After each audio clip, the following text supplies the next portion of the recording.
I believe they can. But let me see. Oops. Let's see. I'm gonna be sitting there for a minute. Can't sidestep it to the left, so let's try to sidestep it to the right. There you go. Yeah, I was about to say. All of her options out of Scarecrow, you can sidestep to the right. That's literally all you gotta do. Just sidestep to the right. So cautious. Be careful. You can sidestep everything. You can sidestep everything. So be careful. Let's see. Then we have a Scarecrow. Let's see. Scarecrow 1+2. Scarecrow 1+2 is +6 on block. It's I believe it is 16 frames plus. I think it's a 16 frame move. I can't remember. Yeah, I can't remember how fast it is. But there are setups into it, so you know how fast it is ain't really too important. I would never really do this mid screen out of neutral because that's just asking to die. So yeah. Now 1+2 is +6 on block, like I said. And if you hold down, you can go into Tarantula Stance. I don't ever really do that. I don't like doing that because every time I go into Tarantula Stance, my mix-up kind of gets messed up. Because I don't want to do. I can't. Yeah. I can't do a whole bunch of mix-up if I go into Tarantula. If I go into Tarantula, I'm stuck to this and this. I'm really limiting my options. So whenever I do that, I like to do something else. Something else that'll give me some more advantage in the situation instead of going to Tarantula Stance. It's not really worth it. But to each their own, of course. But yeah. Next, this is your tailspin. It's -12 on block. It's a good little tailspin. I've used it mid-screen, like in mix-up, but I didn't really get too much out of it. I'd only really use it for a tailspin. It can catch side steps, so there's that. But yeah, I don't use it for a tailspin. So now this is one of her new moves. She has 2 of them. You can stop at the first one and cancel into Mantis, or you can continue the second one, continue on with the second one, and get a launcher. I don't know why you would stop. I wouldn't ever, like, unless you completely whip that move, then I would stop after the first one. But this is completely natural on normal hit. I'm gonna say that one more time. This is completely natural on normal hit. So they cannot do anything about that. If they get hit with the first hit, they have to take the second one, and then you get a free combo. Now you have to be careful with this move because this move it's pretty slow. And it's like -20 something, minus like 20. So they could if they block it, I believe. Where is your all guard at? If they block it, yeah, it staggers me. I have to stop. I can't go up by 3. It's not like Eddie back in the day when his slippery, he could just go straight through you while you're blocking. But yeah, so have to keep in mind, just be careful with it. Now this is the move that you would use to catch side steps. So, ooh, we're still walking. Yeah. Ew.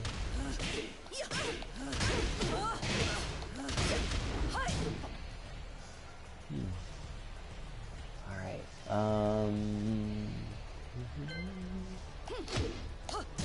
alright. Now, Scarecrow down forward 4. Scarecrow down forward 4. This one's -14. It's a good low poke, and then you can also do like frame traps out of it as well. I believe if you do that and then go into Mantis, I'll have to look at them. Yeah. So that does have a frame trap with it. This is just a really good low poke out of Scarecrow. I believe it's, what is it? What did I say? Minus 14, yeah. So it is minus 14. So it's not too terribly unsafe, but you, depending on the character, you can get launched. So just be careful using it on certain characters, but I'd definitely throw this in the arsenal because of the frame trap capabilities and then how evasive this low is. Whoops, that's the wrong one. That's really, really evasive. So yeah, keep that in mind. Use it to your advantage. Next we have Scarecrow down 3-3. This is a low high. It's another move that like her forward 3 or forward 4, excuse me. It pushes them a little bit to the side, like rotates their body a little bit. So you can use that to possibly sidestep the other way, maybe trip them up, do something. But it's not very much, so you can't do too much with it. You know, think outside the realm of possibility. Maybe this will work. So, but if they try to press a button up, you might be able to beat them out. It's still the turn. So, the second hit's a high. Be careful, but it is a safe string. Yeah, it's a safe string. Now, down 3, that's also a safe double low string. So that's just, I mean, that's about it about that. It's safe and it's 2 lows. I'd use it, but be careful because they can parry you, hop over the low. They have options around it. Probably, I guarantee you, they can sidestep you. So just keep that in mind. Be careful. Let's see. Next we have this weird little slide right here. Scarecrow down 4. Now Scarecrow down 4 is one of those moves where you're in crouch that forces you into crouch, so you can do full crouch down 4-3. And then let's see. You can go into Mantis Stance as well. So you have options. This is let's see. I'm trying to figure out anything really to say about that one. I don't use it too often because I don't really use it too often, honestly. It has some capability, but I don't really see the point in it when this is not punishable. It's a really, really slow low knee slide, or no, low kick slide thing. So I don't see the point of using it. I guess you could use it, yeah, but you'd have to not use it often at all. You'd have to be very, very cautious with how you use that move. So let's see what else we got. Scarecrow down 1+2. This is that transition, like on her standing up or while standing 2. That's that same transition. If you, I read somewhere, if you get this on hit, that makes that easier to, or it makes it, it gives your character some more time to evade any incoming attacks. So definitely keep that in mind. I wouldn't use it too often because you are vulnerable during the entire animation. So if they call it out, they can run up and punish. They can run up and do something. So it's not, it's not just entirely safe. So just keep that in mind. Let's see. Now we're going into Mantis. Okay. Mantis. Now let's see. Mantis 1-3 is your safest thing out of your safe one. No, it's one of your safer options. TBH, to be honest, Zafina does have a lot of safe options for Mantis. Safe counter hit launcher. I don't think Mantis 2. No, Mantis 2 isn't safe.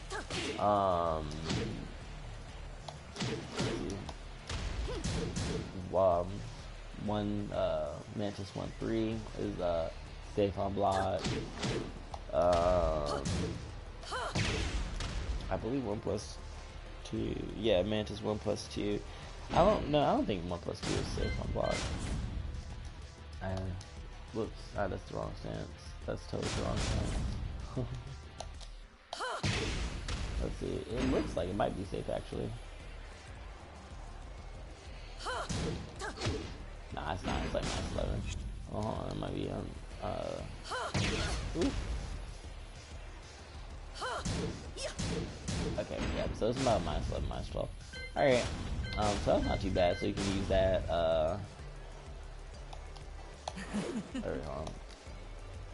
So yeah, you can use that. That's somewhat safe. But yeah, Mantis is probably one of her. I think Mantis is probably her best stance. Then it goes from Mantis to Scarecrow to Tarantula in terms of best and worst. I do not like Tarantula stance. It's cool. It evades a whole bunch of stuff, but it's not really too useful.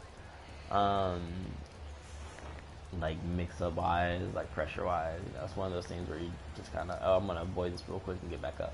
You know, that I've used Tarantula Stance just to avoid something. So, let's see, Mantis 1. So Mantis 1 is, I believe, 13 frames. And then you can transition from that into Scarecrow. Mantis 1-3. And the same as a standing 1-3, so it's not really anything different.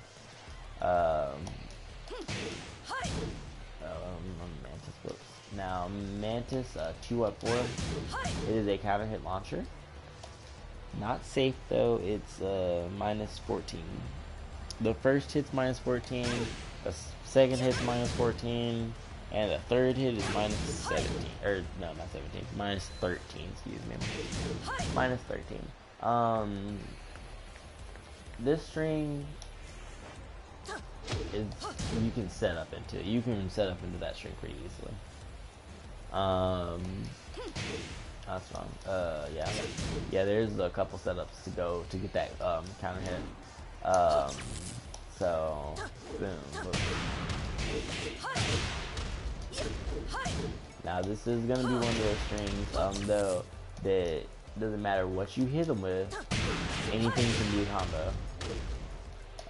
Like if I only hit him with the first 2 hits, if I hit him with like let's see, if I hit him with the first hit, I can get a combo off of it. If I hit him with the first 2, I don't think I can. Oops. Come on now, stop grabbing. There you go. Yeah, I can't do anything after the first 2 hits. So, yeah, this is gonna be one of those where you gotta set up into it to possibly get the counter hit, or do the entire string to get the least amount of damage taken from you. Depending on the character though, who you're fighting. So, Mantis 3.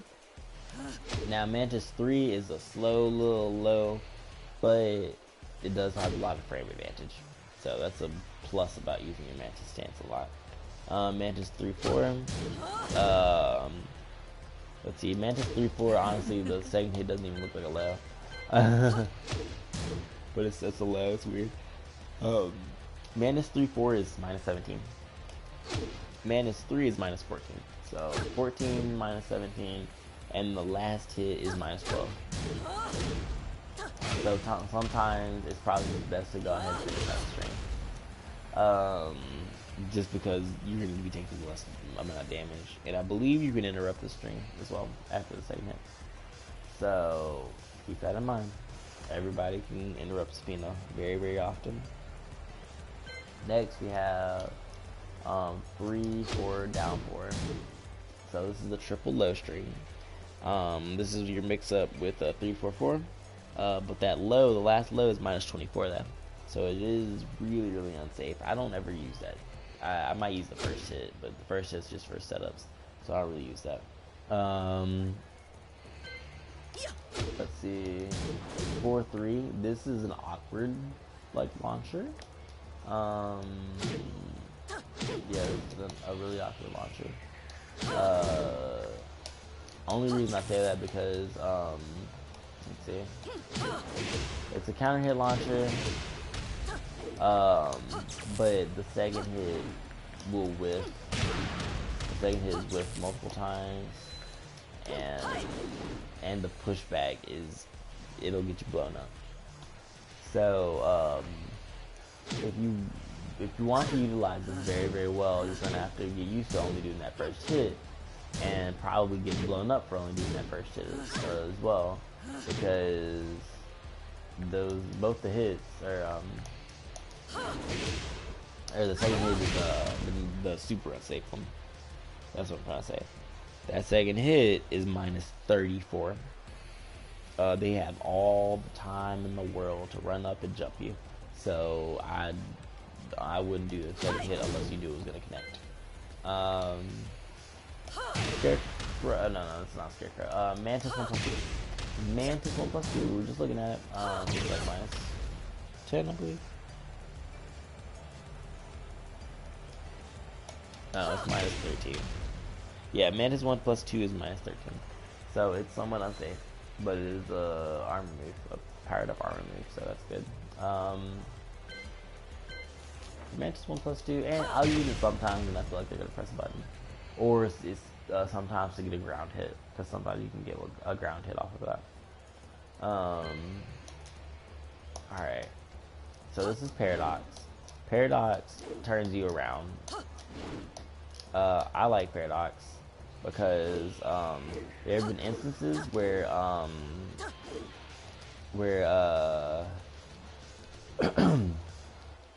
I would go under something using Mantis. Like I'd do a down 3 and they like hop over me, and then I'd be like turning around, and I'm like, crap, you know, if I get up, I'm gonna get hit, you know, this, that, and the other. So using Paradox, you can turn around while in Mantis stance, and remember your inputs are still flipped. Whichever way you're going, your inputs flip. So what was I trying to say? Yeah, Paradox.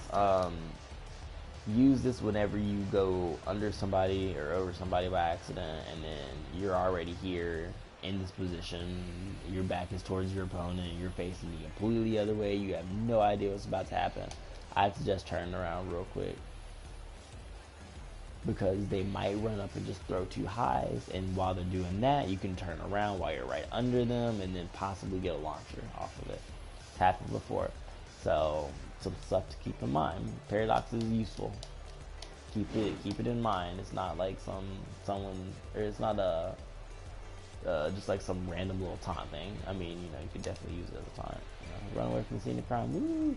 But you know, definitely is a one. Let's see.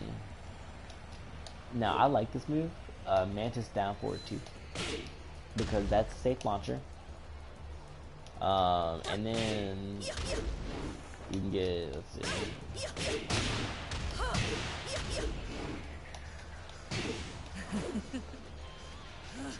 Yeah.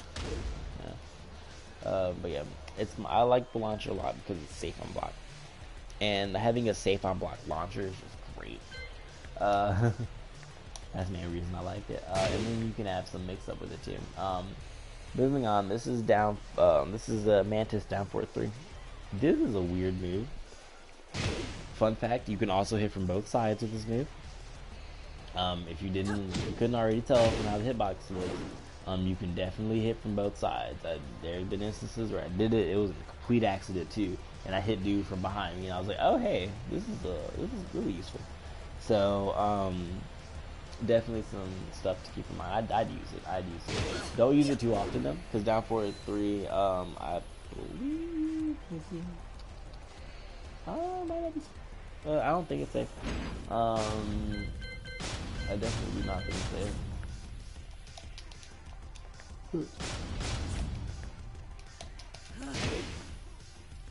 Alright, let's see.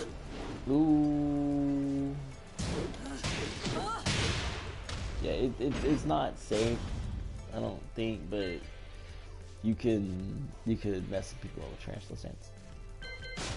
Ooh, that's not what I want to press.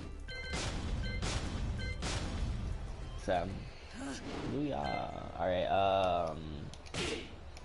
alright, so this is her tailspin in Mantis. I'd only use this for a tailspin, so you ain't really gotta worry about nothing else. I wouldn't really use that for anything else. Maybe the low poke just to poke at them, but I wouldn't really use that for anything else. Alright.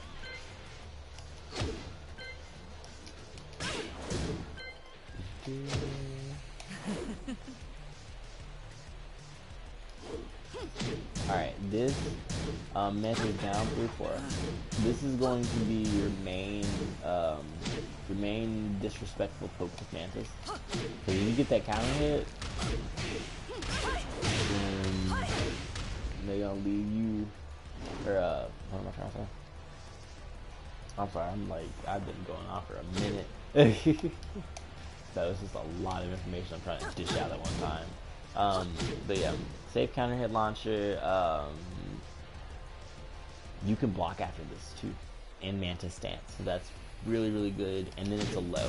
So if they do press a button, like after this, if they press a high, you're gonna go under it. So you can do it again. This is the Zafina cheat. It's doing this over and over and over again. Because a lot of people cannot block that low. And then a lot of people press a button afterwards thinking that you could punish Zafina, but you can't, and they'll get counter hit and then combo and oof. So slippery slope.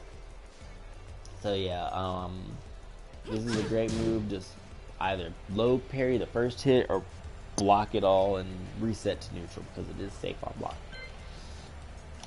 Mantis down 4 is the wow, it completely whiffed.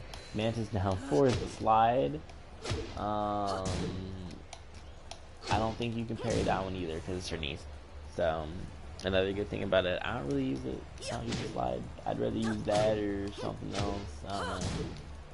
Yeah. Maybe use it every once in a while because you can't parry it. But that's a maybe, a huge maybe. Alright. Now this is Mantis up 4-3. This is just like if you're throwing out a little too many mid or a little too many lows in Mantis, you got that as a really quick mid option. Other than that right there, the little donkey kick. So yeah, that is mid option. That's pretty good. Let's see. Up 4-3 is -10 though, so it's kind of unsafe, but not really. Oh yeah, and one more thing. That low hit is -12. I just want to make sure you guys know that low hit is -12, so they can punish you if you just do the low. So it's better to do both of them. All right, 10 hit combos. I'm just, I guess I can. So I don't really think. Yeah, it's just a 10 hit combo you can block. Ain't really too much special. Always look at like the first 4 or 5 moves for your 10 hit combo to see what you can possibly do. Oh, it's a high, or mid, high, high, mid. Cool. So you could possibly do a the first 4 hits. That's what I usually do. I'll do like the first 3. Excuse me. I'll do the first 3 hits because after down 4-1-4, most people will think, oh hey, there's not another button after that because they don't look at 10 hit combos. Definitely use that to hit them again. Hit them after they block those first 2 hits because a lot of the times they'll try to press a button and they will get hit by a little hit. So just some stuff to keep in mind. So.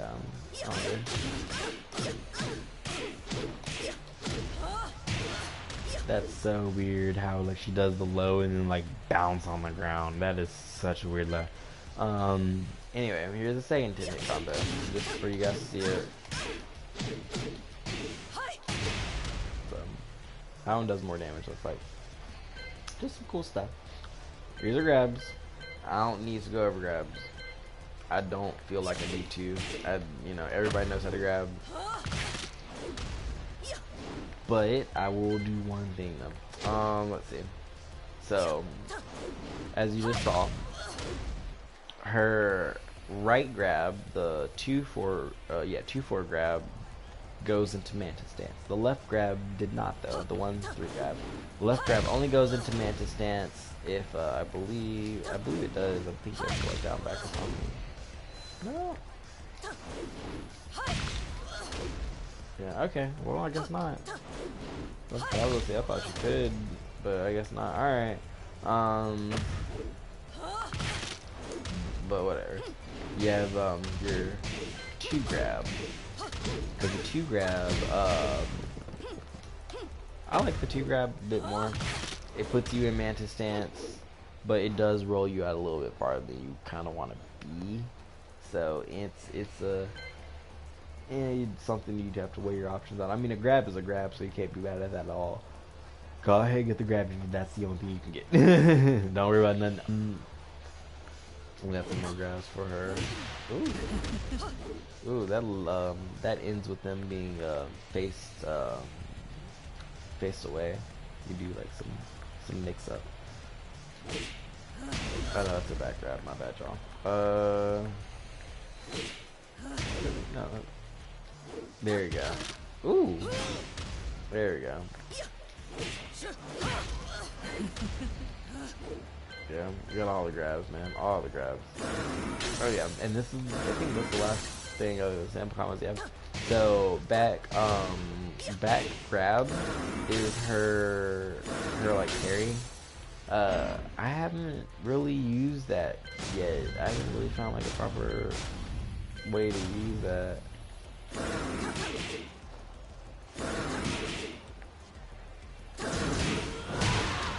Yeah, I haven't really found like a proper way to use that, because I don't. It's alright. I don't really like using super armor moves, so but it's cool. I mean, she has a dragon claw. So it splats on the ground too. Knockdown, excuse me. So it does have a KMD. Just use that to your advantage with mix up. I don't really like using the move, so I'm not gonna use the move. But for the people that would like to use the move, try to do it after something that is like +1 or minus like 5 or 6 or something like that. Something that's not too unsafe, but not like super plus or anything either, so you can actually get some use out of doing that hit in general. So you can just get some use out of it anyway.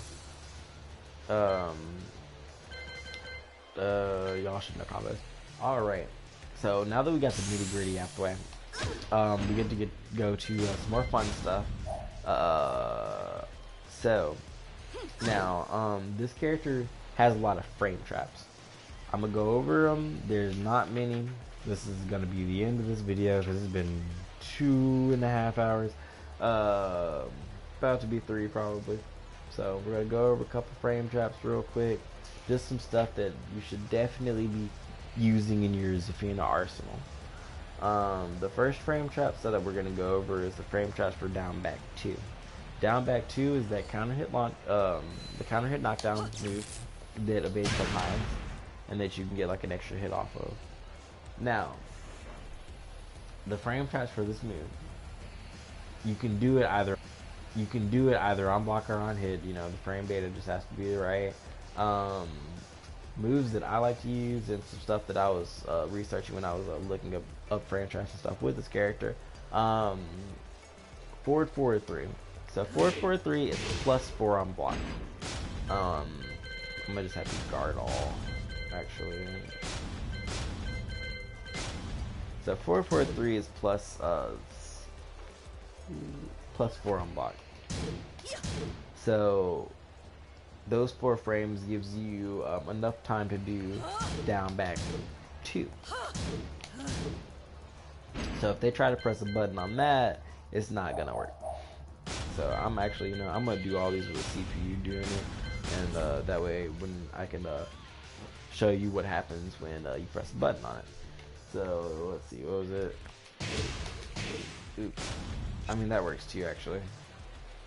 Which is kind of funny. Yeah, that trades with 10 frames. If you do Zafina's 443 and do a 10 frame move, it's gonna trade.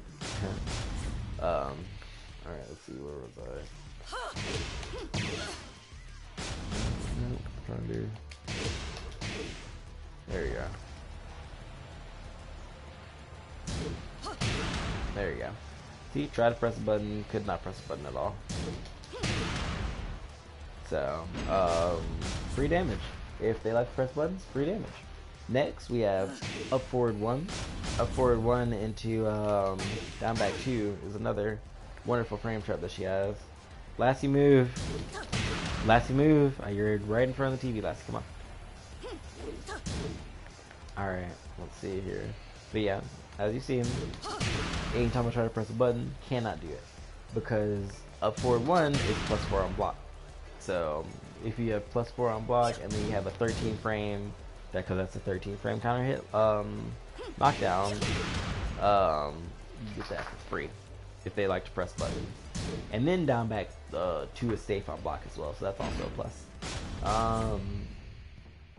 Let's see. Now for using down back 2 as a counter hit tool on a hit, or like a frame trap on hit, because you know some people like to keep pressing buttons. A lot of people like to keep pressing buttons. 1-2 on hit into down back 2. Remember, this is on hit. Keep that in mind. So if you do a 1-2 on hit and they still trying to press a button, do down back 2. You're gonna get a free hit. So no matter what they do, they cannot beat that out. Next is one of the reasons why. Oh no, not yet. Next, 1+2 on hit. 1+2 on hit is it's +4. So that into that, you know, that's legit. They cannot press anything on it after they get hit. So this is one of those things where people are always like, you know, block. If you get hit once, go ahead and start blocking, because people probably have frame traps like this. Zafina has a couple of them, a couple of good frame traps. So yeah. Next, we're going to be looking at 1+2. This is going to be our counter hit tool. In order for 1+2 to work as a counter hit tool, you got to hit. I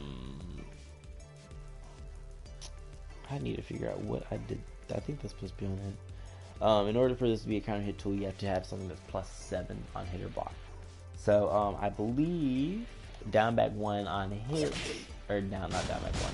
Down forward 1, excuse me, on hit into 1+2, and it should be a frame trap. Let me see. Yeah. So down forward 1 on hit into 1+2 is a frame trap, so they cannot press a button on that. Let's see what's next. Next, this one's just gonna be one of those things. You're gonna have to bear with me now. This was one that was when I was researching. This is one that D was talking about. Scarecrow 1+2. I always talk about how Scarecrow 1+2 is +6 on block. It's a lot of frame advantage. Zafina doesn't have a 15 frame move other than her Scarecrow 2 and her while standing 1. She doesn't really have like a standing 15 frame move. So what they did was they did Scarecrow 1+2 on block, and then I'm not reading what I'm put. Okay, they did Scarecrow 1+2 on block, and then did 1+2 afterwards. Yeah, and so when you do it like that, 10 frame jabs trade. Anything slower than that gets beat out. So it's not like a true frame trap, but it's like almost kind of like a fuzzy. Look kind of like a fuzzy, but yeah, it's still a frame trap nonetheless. It's just it's a little on the jank side. It's a wannabe frame trap. No, but anyway though, that's another thing that you can do.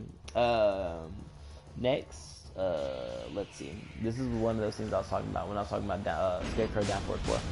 Scarecrow down forward 4 on hit into 1+2. Another one of those. Another frame trap. Yeah. Now I don't think I can mash out. Yeah, I can't even do a duck jab, so I really cannot mash out of this. which is good.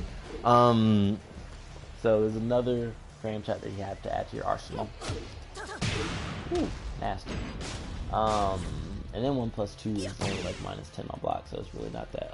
It's not really too risky either. The next one, I believe this is the last one that I have. But you can do this out of any Scarecrow transition.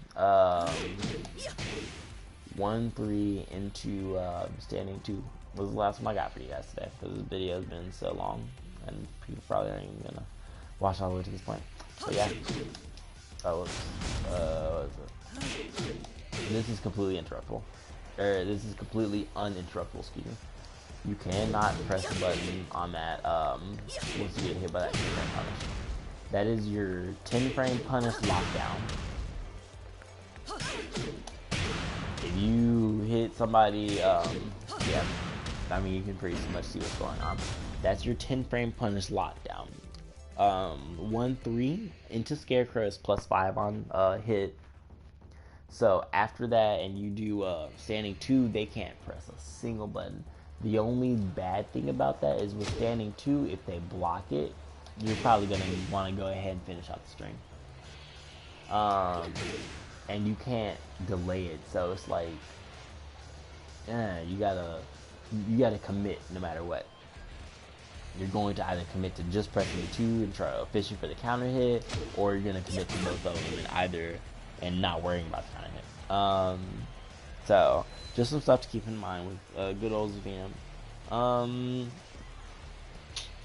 And honestly, I think that's about it. Yeah, I went over her whole move list, stuff that's useful, stuff that's not really too useful, stuff that we could possibly work on using, like 1-4. I'd love to use 1-4 way more because of how the counter hit is. But,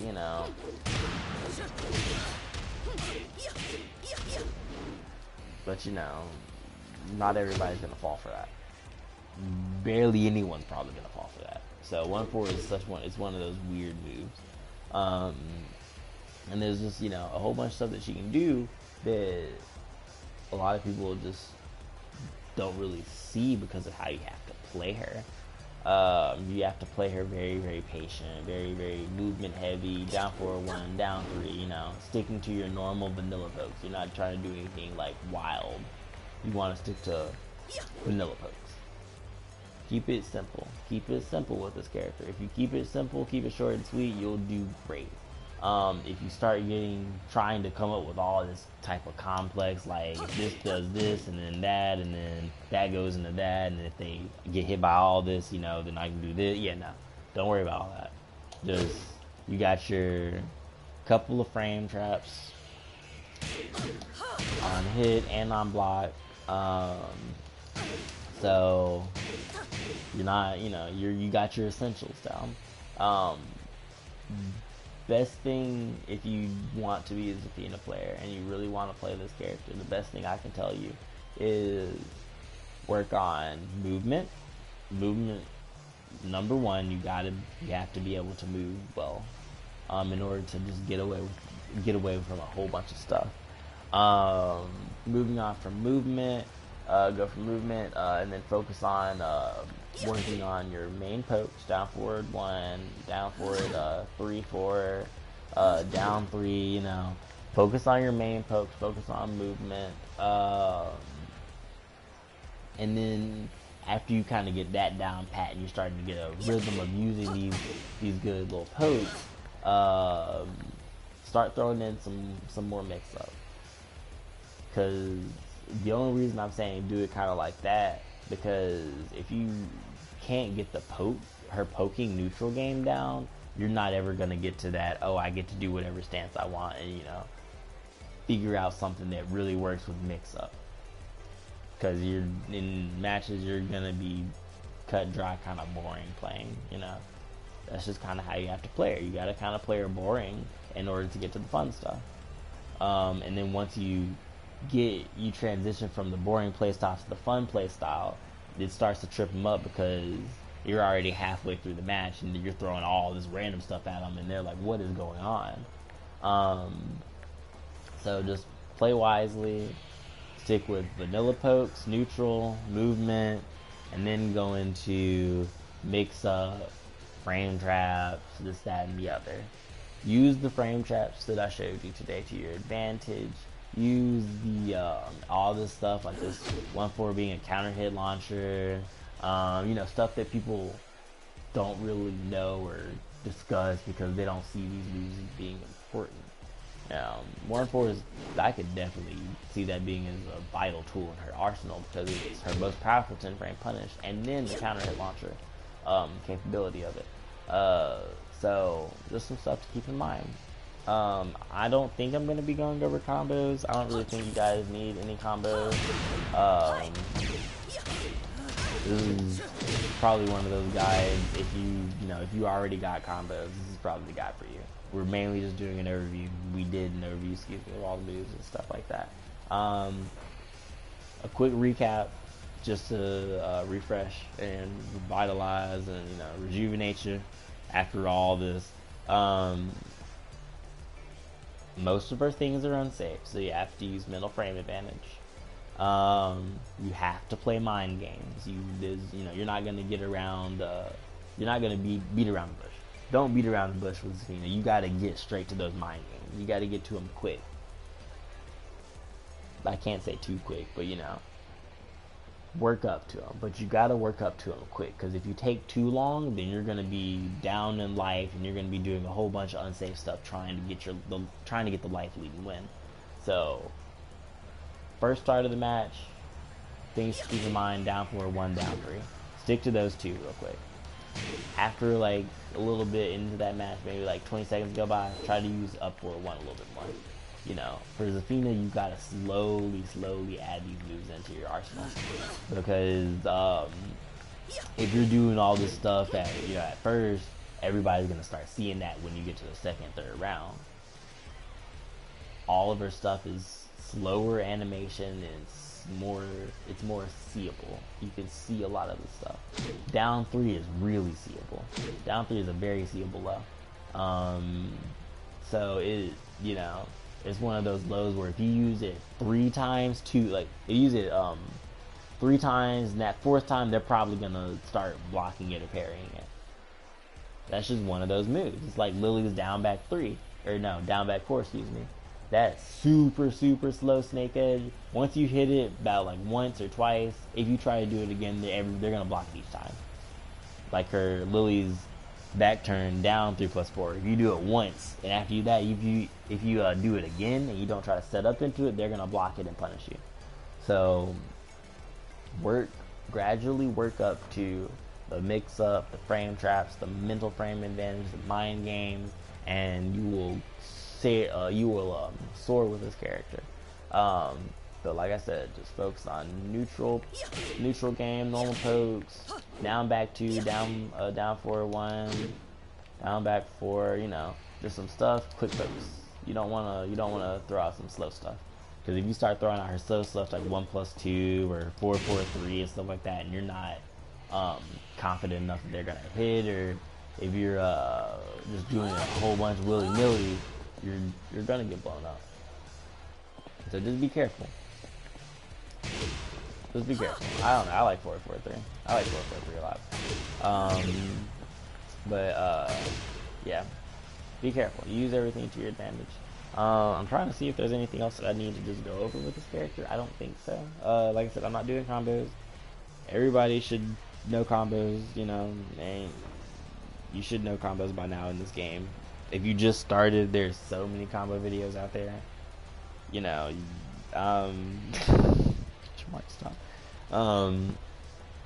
There's so many combo videos out there for this character. You can get all types of counter hits now. So, but yeah. Alright, well, thank you so much for stopping by and watching. I don't know if you stuck through the whole thing. It was really long, because I basically just went through everything about this character that I know up to this point, except for like combos, because that would make this video so much more longer. I said so much more longer. It would make it immensely longer. So we're just stopping here. Combo videos all over the place. Just some quick bread and butters. Anytime you do down forward 2, you want to do up forward 1. Anytime you do while standing 1, 2, rule of thumb. If they're a female character, do down forward 1. If they're a male character, do up forward 1. Rule of thumb, if you're using that as a launcher. Female characters down forward 1, male characters up forward 1. Why I say that? Because women's right. Up forward 1 only works on female characters if you sidestep enough to the left. But I guess it's not working at all. Or is it the right? Wow, okay. It's not working at all. Wow, okay. There you go. Yeah, you gotta be like super far over. So, down forward 1 on female characters, like after your while standing 1, 2 launching. Down forward 1 on female characters. Because that's just gonna make the combo consistent. Because if you try to do up forward 1, it's gonna drop. Trying to think of anything else like combo rules that you should just keep in mind. Anytime playing with Zafina, combos keep them kind of short and sweet. And then for tailspin, once you get the tailspin, your combo ender, like my issues with combos with Zafina, my combo enders, sometimes they whiff because I throw too much stuff in there. So this is why I said keep your combos kind of short and sweet. Get your damage where it's needed, but don't just try to go for heavy damaging combos like all the time. Also, if you wanted to get some extra damage on while standing too,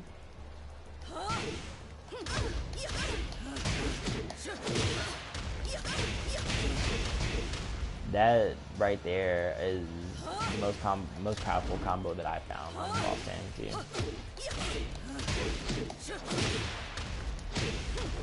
Yeah, that's like, you know, until you get to the tailspin, you can do whatever ender you want. But up to the tailspin point, that was probably the most powerful combo that I've discovered off of while standing too. Yeah, and it also helps because that does 29. Let's see. Let's test this out real quick. That's 72.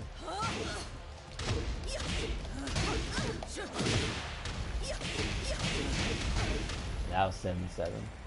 After the last hit, I think the last hit probably just dropped, so it probably would have been like 75, 74. So yeah, that's the most powerful I found off of that. And then if you ever happen to get this launcher, go into Tarantula and do Tarantula 2. It gets more damage. Yeah, you get so much more damage than if you were to do well, a lot of people like to do. What is it? A lot of people like to do this and then go into 1+2. I don't understand that. That's not any damage at all. That's so little damage. So Zafina has damage on. Oh, one last note. Work on this. I don't care. Work on that. Do it like 5-6 times. If you can get it 5 times in a row, I think you're decent. Do it until you can get it about 5 times in a row. Look, I just dropped it. I did it about 6 times in a row and then I dropped it. So get it about 5 times in a row consistently. Practice it like once or twice. And after you do it enough times, you'll be able to get it where it's pretty consistent. And you can use that as a neutral poke. So, some stuff to keep in mind. Alright, yeah, I'm done here. Thank you guys for watching. Hope you enjoyed. Zafina is a really cool character. You really gotta just be patient when you're playing with her, when you're playing against her, because you're just gonna be relying on movement. So, movement in like normal pokes, like down forward 1, down 3, normal pokes like that. You're not going to be relying on like Tarantula and like Mantis or like Scarecrow. You will rely on Mantis a bit more than those two. But you're not going to be relying on stances as much as you will be relying on down forward 1, down 3, down back 3, you know, those quick little pokes. Focus on those and you will go far with Zafina. Alright. Have a great night, everybody. It's like the middle of the night over here. And if you like the content, just give me a like, subscribe, comment on here, tell me what I did wrong, tell me what I did right, tell me if you liked it, tell me if you didn't like it. Let me know your feedback so I can alter and do this, do that. Because I remember in the last couple of videos I uploaded, the music was too loud, so I had to make sure I turned it down so you guys could actually hear me. So I actually listened. So definitely please comment and let me know what's going on. Thank you guys for stopping by and enjoy. Have a good day.